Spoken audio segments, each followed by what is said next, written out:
Good morning, everyone. Good morning, Rabbi. Shavua Tov G'tvach. We are learning Mishna Kesubos, Perek Yud Beis, Chapter 12, Mishnah Gimel, Mishnah 3. A quick introduction. In the standard text of the Ksuba, the husband writes to his wife, "After I die, you shall live in my house and be supported from my property."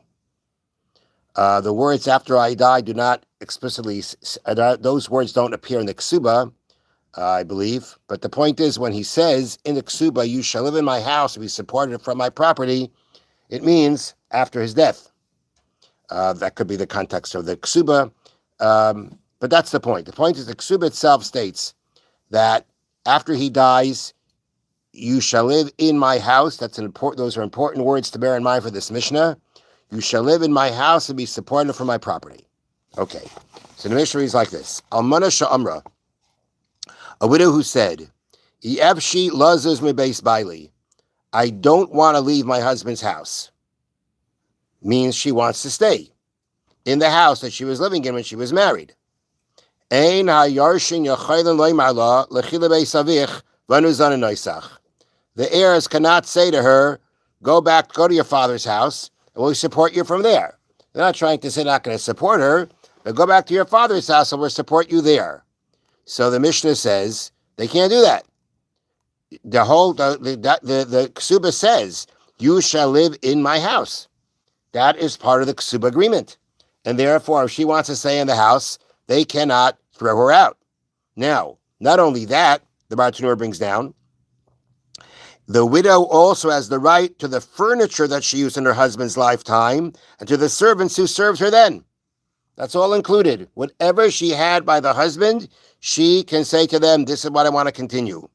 Now, the Bartanur also says, if the house collapsed, no more house. The house is gone. The heirs are not obligated to build a new one for her because the Ksuba reads, you shall live in my house for the duration of your widowhood. It's got to be his house. It's got to be the house that he owned. Nonetheless, they bring down here from the Rambam, however, they must give her money to rent lodgings that befit her dignity. I'm not sure why they can't say then go back to your father's house, but I guess her point is she wants more than that.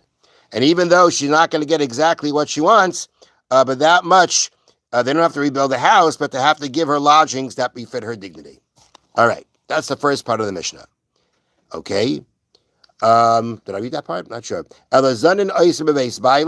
Rather, they have to support her, feed her in the house of her husband, and give her a dwelling place according to her honor. Now, next case. Amrav, she said, I don't want to leave my father's house. That's where I want to live. I want to go back to my father. I don't want to stay in my husband's house. Okay, so here, interestingly, the heirs can say to her, if you're bayas, you get food, which means you get full support. But if you're not bayas, you don't get full support. Even the wording is, you get food, you don't get food, doesn't mean you don't get food at all, but it's a question of full support or not. What that means is like this. Here we have the opposite case. In this case, she wants to go back to her father's house. Okay? And they're arguing, no, we want you to stay. Why? Why would they want her to stay? What's the difference to them? So here's the explanation. And this is brought down in the Bartanura. The Gemara says this, and this is the explanation, and here's the explanation. It is cheaper for the heirs to support the widow in their own house because the blessing of a household corresponds to its size. The more people in the house, the more blessing there is. Now, what does that mean? So they explain here. When she lives with the heirs, she helps with the chores, which saves them money. The more people around, the more people to do things, saves you money. In addition, larger groups of people merit greater fortune than smaller groups. That seems to be a concept. Can't explain that physically, but it's a spiritual concept. A concept that says the more the people, the greater the bracha, the greater the blessing. Therefore, if the widow lives somewhere else, if she lives somewhere else, it's going to cost them. They need not pay her the full cost of her support. Meaning, if she would have been by them, right? There's she gets what she was used to. She got what she always had. She goes back to her father's house, not going to get everything. Rather, they subtract the value of the benefits they would have gained had she lived with them. How do you do that? I'm not so sure. I mean, if we're talking about she could have been around to actually help, okay, then you can figure out somehow or another the loss of money that you have without her being there, without her doing her part of the housework, of the chores. The other part that we say there's a greater how did they say it here? Larger groups of people merit greater fortune than smaller groups. I don't know how you're supposed to measure that, but whatever you can measure, you measure. So she says, I'm going to go back to my father's house. And they say to her, basically, they can't stop her. They can't stop her.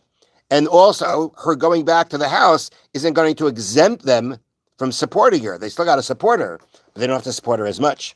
Because if she would have stayed by them, she would have stayed by them, it would have saved it wouldn't have cost as much. It wouldn't cost them anything. It wouldn't cause them any kind of loss. Now that she's going ahead and moving back to her father's house, it causes them a certain amount of loss. They can subtract that from the amount of support that they have to give her. Now, in this case, where she says, I'm going back to my father's house, if she is claiming, meaning she explains why she wants to go back to her father's house is because she is a young woman, the hein yaladim, and the heirs are young men. Meaning whoever is left in this household, right, are all young men.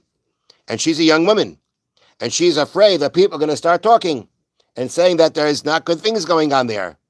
If that's the reason why she wants to leave the husband's house, they support her while she's in her father's house. That's a legitimate claim. Why not to stay? And therefore they cannot say, well, you need to stay and otherwise you're not going to get full support because it causes us some kind of a loss. No, not if her claim is because of this reason, of the concern of what people are going to say. In that situation, she has every right to go back to her father's house, and therefore she has a good reason to go back to her father's house. They have to give her fuller support while she's there. Now, it needs to be pointed out that when this claim about the fact that she's a young woman, they're young men, right? So they're not her sons. Yeah, they're not her sons. If the people left her own sons, there's no issue there. There's no worry about people saying anything. But let's say it's her stepsons, or it's his brothers.